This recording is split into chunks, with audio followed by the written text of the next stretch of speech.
N'acceptez plus que les personnes que vous ne connaissez pas s'installent dans votre maison encore en chantier. Vous savez de quoi je parle. Voilà un couple qui me contacte. Ils étaient bien évidemment en chantier dans leur maison. Ils étaient en chantier.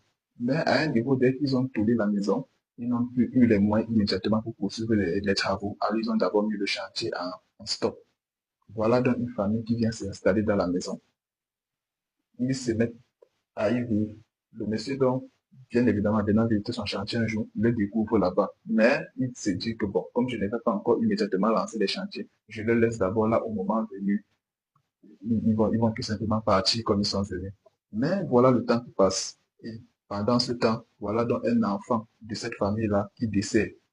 Les parents vont voir le monsieur à chaud des larmes. Et pardon, donnez-nous un petit espace dans votre cour afin que nous puissions inhumer notre enfant ou enterrer notre enfant. Le monsieur donne de la gentillesse va donc leur accorder ce privilège. Ils vont donc enterrer l'enfant. Sauf que quelques temps plus tard, le monsieur donc ayant bien les moyens veut continuer son chantier. Il va donc demander à ces personnes-là de quitter la maison. Et ces personnes-là donc vont refuser. Voilà donc où le duel commence. Ne pouvant donc rien faire, à part, bien évidemment, aller porter plainte auprès des autorités compétentes, ce qu'il va donc faire. On arrive au niveau du procès, la famille commence à pleurer. Le monsieur présente donc tous ses documents permis de bâtir, titre foncier, ainsi de suite. Mais la famille se met à dire que non, c'est leur maison.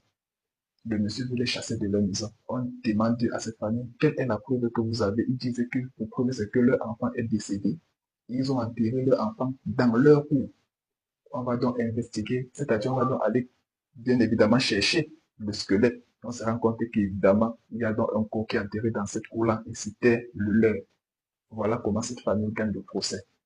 Parce qu'on a dit, si ils ont pu enterrer leur corps dans cette cour, ça veut dire que c'est leur maison. Ils en ont fait ce qu'ils voulaient. Le monsieur dont on l'a donc dit, il a les faux documents. Et il a été sommé de dédommager cette famille parce qu'il a voulu leur arracher leurs biens. Il dit malgré tous les documents qu'il avait. Donc, vous voyez jusqu'où l'affaire peut aller. Et je sais que vous voyez tous ces personnes-là dans les chantiers abandonnés.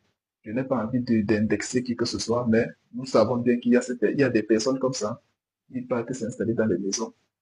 Comme ça, ils ne connaissent pas le propriétaire, ils s'installent juste et vous, votre maison, vous arrivez un matin, vous les découvrez là-bas. Dès que vous avez constaté cela, chassez-les immédiatement. Pour ne pas risquer de perdre votre maison. Parce que parfois même, je n'ai pas envie de tout dire ici. C'était juste un cas comme ça, afin que vous puissiez prendre acte de la chose. Tout en espérant que cette vidéo vous aura édifié. Je vous invite sur ce à vous abonner, à liker